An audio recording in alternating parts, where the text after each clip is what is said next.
말씀은 사무엘하 12장 19절에서 23절까지입니다. 우리 같이 한 목소리로 함께 읽겠습니다.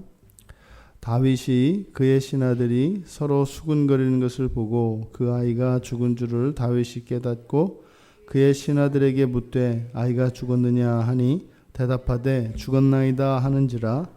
다윗이 땅에서 일어나 몸을 씻고 기름을 바르고 의복을 갈아입고 여호와의 전에 들어가서 경배하고 왕궁으로 돌아와 명령하여 음식을 그 앞에 차리게 하고 먹은지라.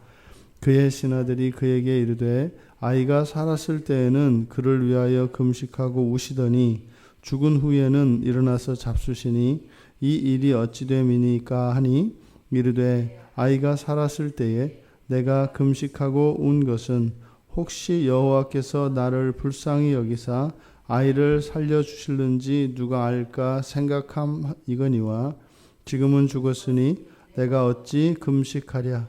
내가 다시 돌아오게 할 수 있느냐. 나는 그에게로 가려니와 그는 내게로 돌아오지 아니하리라 하니라. 아멘.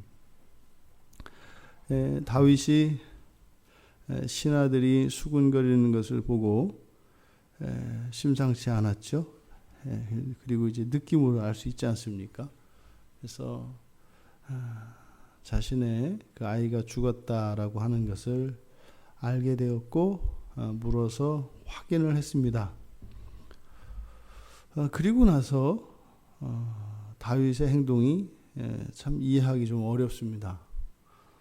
일어나더니 죽은 것을 확인하고 나더니 목욕하고 기름 바르고 옷 갈아입고 그러더니 여호와의 전에 들어가서 경배하고 왕국으로 가서 밥을 차리라고 하더니 음식을 먹었다는 거예요.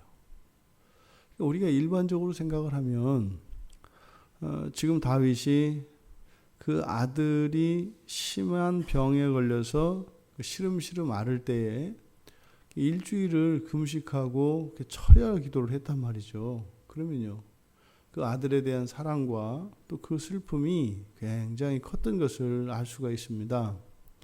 그러면 사실상 우리들이 생각하기에 병을 앓는 것과 죽는 것, 훨씬 죽는 것이 슬픔의 강도가 크거든요.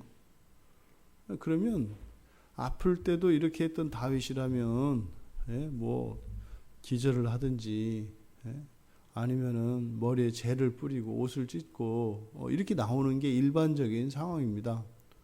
근데 지금 다윗의 행동은 이거는 뭐 이해할 수 없는 그런 행동인 거죠. 그러니까 신하들이 물어보지 않을 수가 없는 겁니다. 일반적으로도 사실 다윗이 그 아들이 병에 걸린 것 때문에 일주일간 그렇게 식음을 전폐하고 철야로 무릎을 꿇고 하나님께 기도한 그것 자체도 사실은 특별한 행동이었죠. 그래서 말리려고 했지 않습니까? 그런데 이거는 또 정반대로 또 굉장히 이해할 수 없는 이제 그런 행동을 지금 다윗이 하고 있습니다. 그래서 신하들이 다윗에게 그것을 이야기한 거죠. 살았을 때라고 하는 것은 어쨌든 그러니까 죽은 것이 살아서 아픈 것보다 훨씬 더 슬픔이 큰 법인데 어떻게 그때는 말려도 들으지 않으시던 왕께서 또 사실 그 사실이 알려지면 이제 더 심해질 걸 알고 그래서 뭐 다윗의 몸을 해할까봐 또 악한 일을 할까봐 원래 그걸 쉬쉬했는데 오히려 아무 일 없다는 듯이 일상의 그 평정을 되찾고 지금 이렇게 돌아온 다윗에게 물은 겁니다. 다윗의 대답을 통해서 우리가 몇 가지 여기서 생각해 볼 수 있는 것들이 있는데 그 첫째가 우선 슬픔과 고난의 문제입니다. 슬픔과 고난. 사실 이 슬픔이라고 하는 것은 어떠한 일들이나 환경이 요인이 돼서 나에게 내 안에서 일어나는 정서적인 그런 변화죠. 근데 그런 환경의 변화가 없어도 그런 슬픔은 내 마음 안에서 이렇게 생겨날 수 있습니다. 근데 고난이라고 하는 것은 나의 삶의 생활에 일어난 이제 변화인데, 나에게 고통을 주는, 어려움을 주는, 불편을 주는 그런 사건들과 관계되어 있죠. 근데 이 고난이라고 하는 것은 분명히 변화의 가능성이 있는 겁니다. 변화의 가능성이 있는 것, 그것이 고난이죠. 그러면 다윗의 아들이 아팠을 때, 병을 앓았을 때 슬픔이 찾아옵니다. 죽음도 분명히 슬픔이 찾아옵니다. 근데 지금 다윗의 태도는 오히려 더 큰 슬픔을 야기시키는 죽음에서는 전혀 슬픔을 나타내지 않고 있고, 오히려 그것보다 슬픔의 강도가 적었을 법한, 적게 여겨지는 일반 사람들에게는 그 아들의 중병에는 그렇게 지독한 슬픔을 나타냈단 말입니다. 그러니까 다윗이 기도했던 것은 그 슬픔 때문이 아니라 이제 고난 때문이었던 거죠. 그러니까 기도라고 하는 것은 단순히 우리들의 어떤 감정의 찌꺼기를 토로하는 그것이 기도가 아니라 상황을 바꾸는 거죠. 그리고 견딜 수 없는 그 상황에 대해서 하나님께 탄원하는 거죠. 그래서 어찌했든 이 환경과 이 상황을 바꾸어 주시도록 하는 것이 기도입니다. 그래서 예수님의 형제인 야고보도 고난 중에 기도할 것을 권고합니다. 고난 중에 기도하라는 것은 무엇이에요? 그런 기도가 응답된다는 거죠. 고난 당하는 자가 있느냐? 그는 기도할 것이요. 무슨 말이에요? 고난 가운데 있을 때 기도는 그 고난의 원인을 바꾸어 주시고, 그래서 고난을 제거해 주신다는 겁니다. 그래서 우리가 말씀을 붙들고 기도하는 거죠. 그런데요, 슬픔 가운데에서 기도한다고 그 슬픔이 사라질까요? 그렇지 않습니다. 물론 우리가 우리의 마음속에 슬픔이 찾아왔을 때 하나님께 기도함으로써 그 슬픔이 해결될 수 있습니다. 그게 사실은 직접적으로 그 슬픔이 해결되는 것은 사실은 우리 마음의 변화죠. 우리 마음의 변화죠. 그러니까 하나님께서 우리의 마음을 고치십니다. 그래서 슬픔을 위로해 주시고 우리의 마음을 바꿔서 해결할 수 있습니다. 근데 지금 다윗의 이 상황을 보면 다윗의 기도는 슬픔 그 자체를 위한 기도였다기보다는 다윗의 고백과 함께 그때는, 즉 살아서 병을 앓던 중에는 여호와께서 나를, 22절에서 이야기한 것처럼 내가 금식하고 온 것은 그 아이를 혹시 살려주실는지 누가 알까 생각함 이거니와. 무슨 말이에요? 다윗의 잘못으로 인해서, 그 범죄로 인해서 나단 선지자를 통해서 그 죄로 인해서 야기되어진 그 일, 어제 이렇게 이제 강에다가 이제 독약을 푼다고 말씀을 드렸지 않습니까? 그렇지, 죄의 결과로 반드시, 그러니까 일어나지 않으면 안 되는, 항상 우리가 죄에 대해서 우리가 겪어야 되는 이런 고난과 그 하나님의 징계는요, 기준이 우리가 받아야 할 것의 최소한이라고 말씀을 드렸습니다. 근데 그거는 일어나야 된다. 후회해도 소용없고 그거는 일어나야 된다. 그것이 우리로 하여금 불안하게 하는 것이 아니라 사실은 죄의 결과는 반드시 일어납니다 라고 하는 것은 무엇이에요? 현재 이후로는 또 다른 고난과 고통과 슬픔이 우리의 인생을 좀먹지 못하도록 우리의 마음을 단단히 잡는 데 기여합니다. 근데 과거에 저지른 일들에 대해서 그것이 현재의 나의 삶에, 미래의 나의 삶에 어떠한 위험의 요인이 되고 고통의 요인이 될 것이라고 하는 그것에 대한 불안감은, 일체의 불안감은 다 버려야 합니다. 왜요? 우리가 당해야 되는 고난이라고 하는 것은 예를 들어서 100이라고 한다면 실제로 하나님의 은혜로 말미암아서 우리가 겪는 고난은 1, 2 정도에 불과하기 때문입니다. 그러니까 오히려요, 100이라고 하는 이런 하나님의 징계가 내릴지라도 그것이 저에게는 마땅합니다 라고 하는 태도로 임해야죠.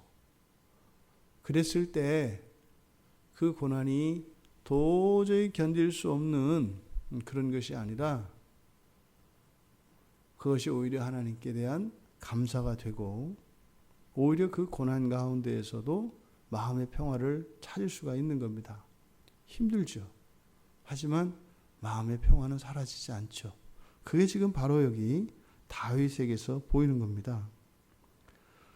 다윗이 기도한 것은 슬픔 때문에 기도한 것이 아니라 고난 때문에 기도한 것이었고, 고난이라는 것은 변화의 가능성이라고 했지 않습니까?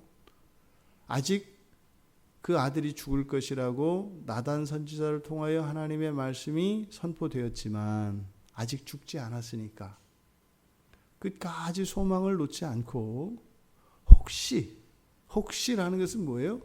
죽는 것이 당연하다는 겁니다. 하지만 그것은 굉장한 슬픔이죠, 사실은. 그러니까 아팠을 때 다윗이 기도한 것은 고난 때문에 기도한 것이지만 그 고난에는 또한 슬픔이 동반이 됩니다. 그래서 다윗은 이미 이 아이가 아파서 이 아이를 하나님께서 고쳐주시도록 기도할 때 이미 자기 아들이 죽고 난 뒤에 겪어야 할 슬픔까지 이때 다 겪는 거죠. 기도하는 이유는 고난입니다. 바꿀 수 있는 것, 변화의 가능성이 있는 것에 대한 기도입니다. 그런데 여기서 우리가 또 하나 알 수 있는 것은 죽음이라고 하는 것은 바꿀 수 없다는 거예요. 죽음을 제외한 어떤 일들은, 모든 일은 다 바꿀 수 있습니다. 하지만 사람이 죽고 나면 그것은 우리가 이렇게 바꿀 수 있는 영역이 아닙니다. 그래서 죽음 이후에 죽은 사람에 대한 기도라든지 그것은 우리가 할 수 있는 영역이 아닌 거죠. 그것은 전적인 하나님 주권에 달려 있고 하나님께 맡겨야 되는 영역입니다. 다윗은 아들이 죽고 난 뒤에 이제 그에게 고난이 끝났다는 것을 알았습니다. 이것이 시편 51편에서 다윗의 마음에 평화가 온 장면이죠. 그러니까 사실은 여호와 하나님의 용서가 선포되어지고, 그러니까 먼저 용서가 이루어지죠. 그리고 아들의 죽음이라고 하는 이 하나님의 징계, 그것이 다윗에게는 고난입니다. 그 고난 속에서 기도하던 중에 다윗이 느꼈던 그 마음, 다시 말해서 전혀 용서받지 않은 것 같은, 그래서 하나님의 그 진노가 자신에게 임하는 것 같은, 하지만 그 기도의 가운데에서 다윗은 하나님의 말씀이 성취된 것에 대해서 순응하게 되었고, 또 자신이 겪어야 했던 이런 가슴 아픈 이 고난은 자신의 범죄로 말미암은 것임을 깨닫고, 그것이 하나님의 어떤 하나님에 대한 원망이나 하나님에 대한 두려움으로 간 것이 아니라 오히려 그 죄에 대하여 하나님께서 용서를 선포하셨던 그 용서가 다윗의 마음에 임했던 겁니다. 그래서 그 극심한 슬픔이 있음에도 불구하고 하나님의 용서가 그에게 평화를 가져다 준 것이었습니다. 우리의 마음의 평화는 하나님의 뜻이 성취되었을 때, 그리고 그것을 우리가 받아들이고 하나님의 뜻에 순응할 때 우리의 마음에 임하는 것이 평화입니다. 하나님의 뜻과 상관이 없이 임하는 평화는 그것은 언제든 환경에 의해서 깨어질 수 있는 얇은 유리 조각에 불과한 평화입니다. 하지만 이렇게 하나님의 뜻과 뜻 안에서 하나님의 뜻에 일치되어서 내 안에 임하는 그 평화는 그 어떤 것으로도 죽음조차도, 죽음이 만들어낸 그 큰 슬픔조차도 빼앗을 수 없는 평화인 것입니다. 우리가 인생을 살아가며 이렇게 하나님의 그 뜻에 순응하고 하나님의 주권을 인정하며 고난 속에서 우리가 기도하였을지라도 우리가 원하는 대로, 다시 말해 다윗이 자기의 아들을 살려주시기를 간절히 기도했을지라도 그것이 자기 뜻대로 되지 않고 하나님의 뜻대로 이루어진 그것이 기도의 응답이 될 수 있다면 우리의 마음은 어느 누구도 우리의 마음에서 평화를 빼앗아갈 수 없습니다. 인간관계 안에서 서로 의견이 다를 때 불화가 일어나고 다툼이 일어나는 것처럼 우리의 마음속에 평화가 사라지는 것은 하나님의 뜻과 나의 뜻이 다를 때 일어납니다. 우리의 마음속에 하나님의 뜻과 일치되어져서 이루어지는 그 평화, 그것이 이 세상을 살아가는 우리들이 추구해야 될 가장 중요한 요소 가운데 하나입니다. 이 평화를 잃지만 않는다면 우리는 길을 잃지 않을 것이고 어떤 역경과 시련 속에서도 결코 우리는 거기서 뒤처지거나 낙오되는 일이 없을 것이고 언제나 하나님과 함께 동행하며 주님 만나는 그 날까지 우리의 인생을 성공적으로 살 수 있다고 할 것입니다. 우리의 마음의 평화가 사라지게 되면 우리는 곁길로 가게 되고 다른 샛길로 빠지게 되십니다. 오늘 하루 우리의 삶 속에 이런저러한 일들이 일어난다 할지라도 그것은 단지 이런 고난을 통해서만 우리의 마음의 평화가 깨지냐면 또 그렇지 않습니다. 뜻하지 않았던 행운이 찾아올 때, 이럴 때도 우리의 마음의 평화가 깨집니다.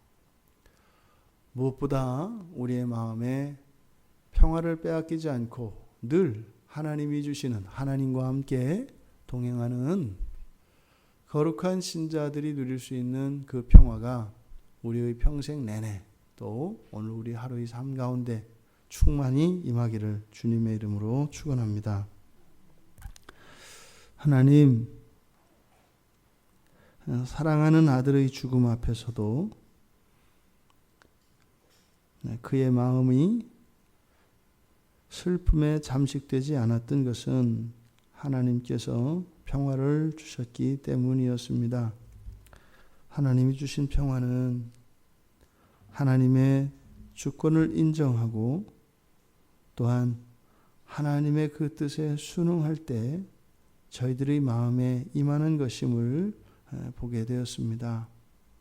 하나님, 저희들이 이 세상을 살아가며 고난을 만날 때 그 고난을 넘기 위하여 기도할 것이지만 그 기도를 통하여 이루어지는 것이 하나님의 뜻임을 늘 잊지 않게 하여 주시고 하나님과 저희 사이에 영원한 평화가 항상 있을 수 있도록 은혜를 더하여 주시옵소서. 예수님의 이름으로 기도드리옵나이다. 아멘.